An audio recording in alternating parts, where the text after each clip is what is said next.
सोचिए, अगर आप हर वक्त हंसते रहते हैं तो दुनिया आपको क्या कहेगी? लोग आपको पागल समझेंगे, बेवकूफ समझेंगे, कहेंगे कि यह इंसान हर वक्त बिना किसी वजह के हंसता रहता है।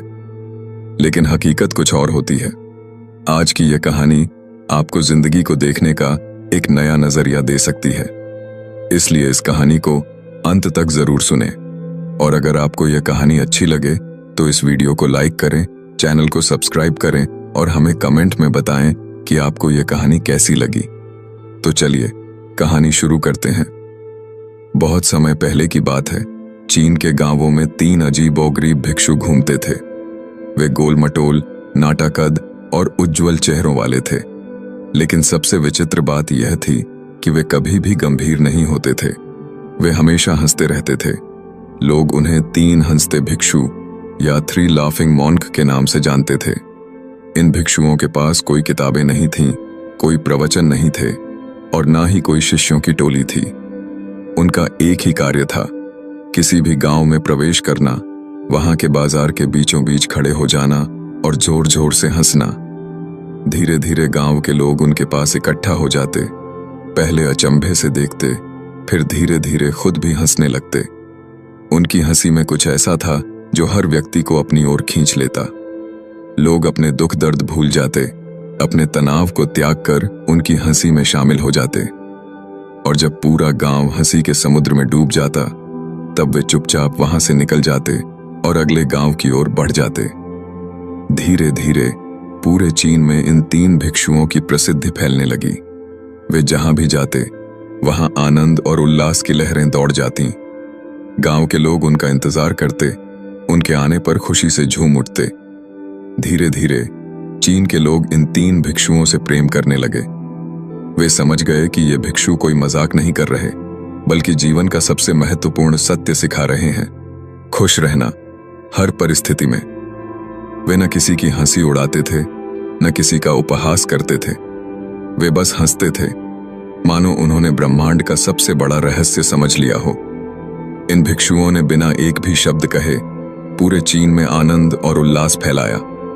लोग पूछते, आपका नाम क्या है? और वे बस हंसते। इसी वजह से उन्हें 3 हंसते भिक्षु कहा जाने लगा। समय बीतता गया, तीनों भिक्षु बूढ़े हो गए।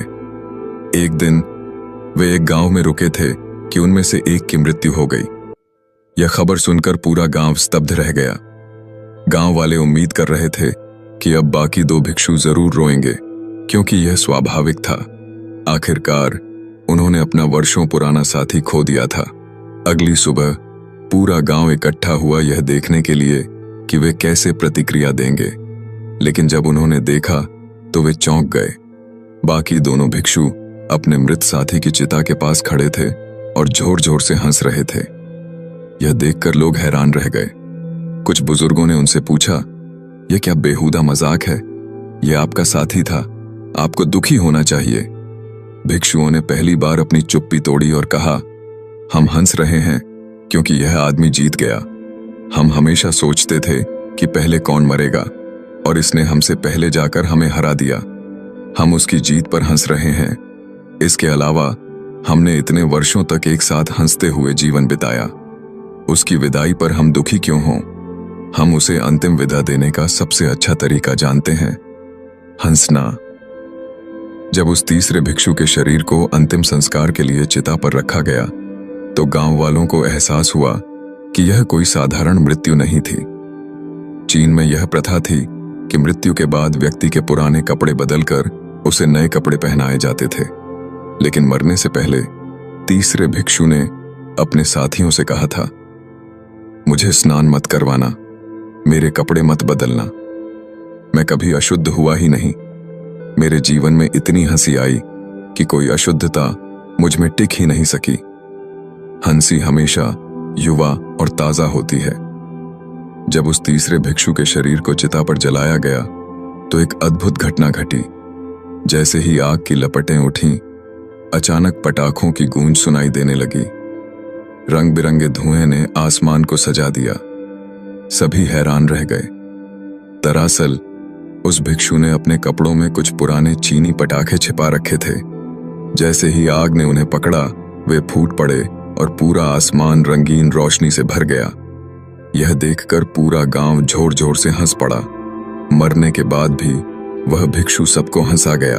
उसने साबित कर दिया कि जीवन का असली उद्देश्य आनंद में रहना है, न कि दुखी होकर जीना। गांव वाले हैरान थे, लेकिन धीरे धीरे उन्हें एहसास हुआ कि इन तीनों भिक्षुओं ने जीवन भर सिर्फ हंसी और खुशी ही बांटी। उनकी हंसी किसी का मजाक उड़ाने के लिए नहीं थी, बल्कि जीवन की सच्चाई को अपनाने और हर हाल में खुश रहने का संदेश थी।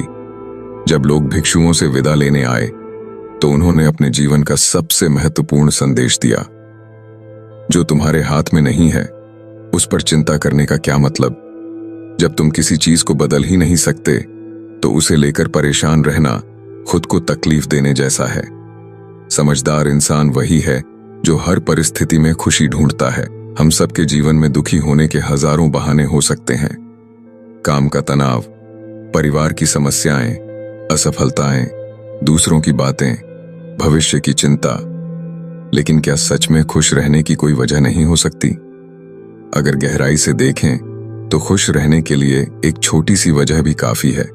यह वजह हो सकती है एक प्यारा सा परिवार, अच्छे दोस्त, स्वस्थ शरीर, मनपसंद भोजन, खुले आसमान के नीचे बैठकर हवा का आनंद लेना। जीवन में छोटी छोटी चीजों में भी आनंद खोजा जा सकता है। फर्क सिर्फ हमारे नजरिए का है। फालतू की चिंता बीमार कर देती है। जब हम हर समय चिंता में डूबे रहते हैं तो यह न केवल हमारे मन को बल्कि शरीर को भी बीमार कर देती है। तनाव से हृदय रोग, हाई ब्लड प्रेशर और डायबिटीज जैसी बीमारियां होती हैं। हमारी नींद खराब होती है, जिससे मानसिक स्वास्थ्य बिगड़ता है। हम हमेशा चिड़चिड़े और गुस्से में रहने लगते हैं। चिंता करने से समस्या हल नहीं होती, बल्कि हमारी ऊर्जा ही नष्ट हो जाती है। जो बीत चुका उसे भूल जाओ, जो आने वाला है उसकी चिंता मत करो। आज में जियो, अभी में जियो। हर परिस्थिति में खुशी खोजने की आदत डालो। हर दिन कुछ अच्छा करने की कोशिश करो। 3 हंसते भिक्षुओं ने पूरी दुनिया को यह सिखाया कि खुश रहना ही सबसे बड़ी समझदारी है। उनका अंतिम संदेश यही था, अगर तुम जीवन को हंसी के साथ जियोगे तो कोई भी तुम्हें हरा नहीं सकता। दुख हमेशा रहेगा, लेकिन खुश रहने की सिर्फ एक वजह ही काफी होती है। उसे ढूंढो और मुस्कुराओ। अब सवाल यह है, तुम्हारी खुशी की वह एक वजह क्या है?